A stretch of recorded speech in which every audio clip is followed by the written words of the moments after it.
Hey, everybody. Welcome to the show. You're listening to She's Got This. I'm your host, Christine Gallagher, and I'm super happy you joined me today. Welcome back if you are one of my amazing listeners, and welcome to the show if it's your first time listening. So it's almost the new year, and for many business owners and entrepreneurs, that can mean being in the market for a new business coach or a mastermind leader or some type of mentor. And for myself, after coaching entrepreneurs and being in the industry for 14 years, which makes me a veteran in the online world practically, I wanted to share a little bit about my perspective. And I also think it's going to be really helpful for you, and it may even save you a little aggravation. Now, just know before I jump into this that this is by no means an exhaustive list. And of course, other credentials and characteristics and skill sets come into play. But these are really three areas that I believe are crucial to consider beyond feeling that a particular coach seems like a person you would actually enjoy working with.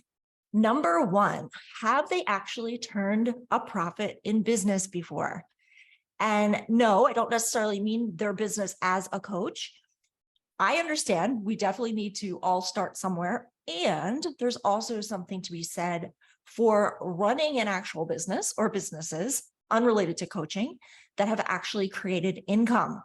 So income, not just revenue, there's a big difference there. So for example, I had several side hustles that I ran before I started teaching marketing to business owners as a coach and a trainer. Two of these in particular were pretty successful and they turned a profit. And it was through those experiences that I learned just how non-negotiable consistent marketing was. And just in case you're curious, it was a real estate investing business and a handmade wedding stationery business. And the LLC that I formed in early 2007 actually still exists to this day. Number two, do they teach and coach you on tracking your KPIs and metrics? So I'm always surprised to find out how many business coaches never even broach this subject with their clients. So KPIs are key performance indicators, and they are as integral to business success as creating content or getting out there and networking, if not more so. If you don't know your numbers, after all, how can you possibly measure or improve upon your results? It's kind of mind-boggling if you think about it. Number three, do they have social proof containing tangible, quantifiable results to share? So not all social proof, i.e. testimonials and case studies, is created equal.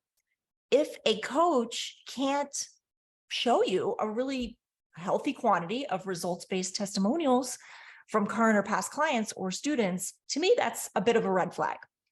And I don't mean the kind of testimonials that were like, she was a great coach and it was really nice to work with her and I loved working with her. That's not quite what we're talking about here. What we mean is really numbers, percentages, quantifiable real results. That is what you should be looking for. So I wonder what you guys think about this. And if you think about the coaching space and how many coaches are popping up every single day, especially in the online space, it can be confusing to know who to trust and what to look for.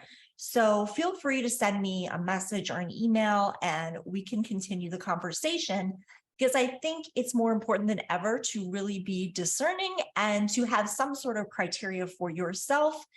And believe me, I do know that sometimes you just are magnetized to certain people. You just have a feeling in your gut that you should work with them.